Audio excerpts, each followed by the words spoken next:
I'd like to welcome all of you to this, I think it's the 25th time that we are meeting under this Architecture and Society series, which was, there are some new people, so I'll make a quick reference to why we started this series, which is to encourage architects to think about their users, the society within which they perform.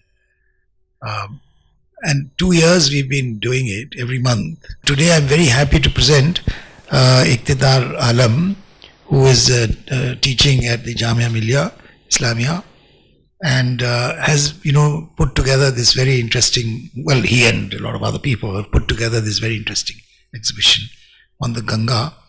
And there was a little exchange just before we started when a gentleman, one of the first people to come for the audience, was asking whether it has anything to do with architecture.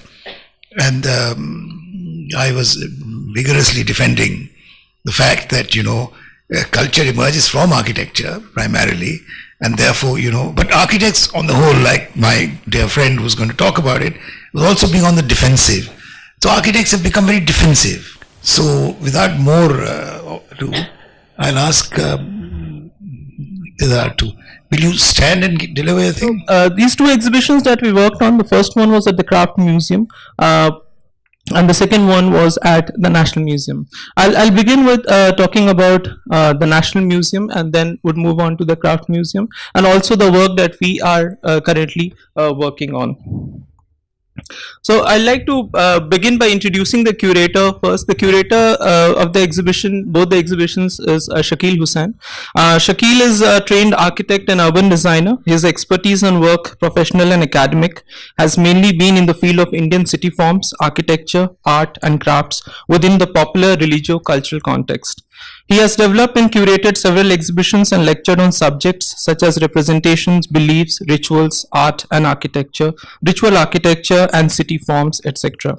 And he has been a senior fellow at the Smithsonian Institution, Washington, American Institute of Indian Studies in New Delhi, a Center for World Religions at the Harvard University, and the Aga Khan Program of Islamic Architecture at MIT. So, the Ganga, the River of Life and Eternity.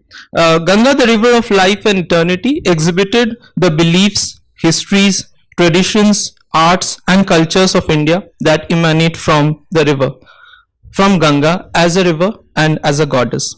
The exhibition presented the many aspects and attributes of the river and goddess Ganga with an agglomeration of artifacts from the collection of National Museum, New Delhi, the Al-Qazi Foundation for Arts and Kalakriti Archives, Hyderabad. The exhibits range from the classical art objects in the museum's collection to the vernacular folk and popular creative traditions from contemporary settings. They presented the unbroken continuity of Ganga's veneration and her role in the making of regions' diverse and rich cultural geography.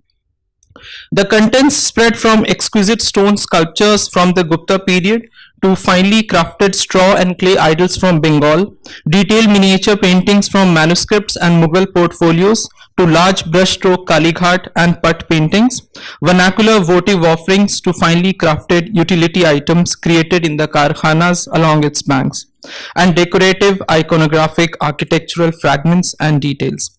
The artworks included stonework, metalwork, wood carving, clay and ceramic manuscripts and textiles. The exhibition further elaborated with a series of lectures and performances, which I would be focusing on towards the end of the talk. So, Ganga is known as one of the greatest rivers of the world. Classical accounts of India, both Greek and Roman, during the first 2 centuries of the Christian era, describe Ganga as the greatest and largest of all rivers. In the 2nd century, Ptolemy, the Greek geographer, portrayed the map of India showing the Ganga flowing southeast from the mountains to the sea, and applied the term India intra-Gangeum and India extra-Gangeum to the regions west and east of Ganga respectively. So he goes on to say that the world exists either to the east of Ganga or to the west of Ganga.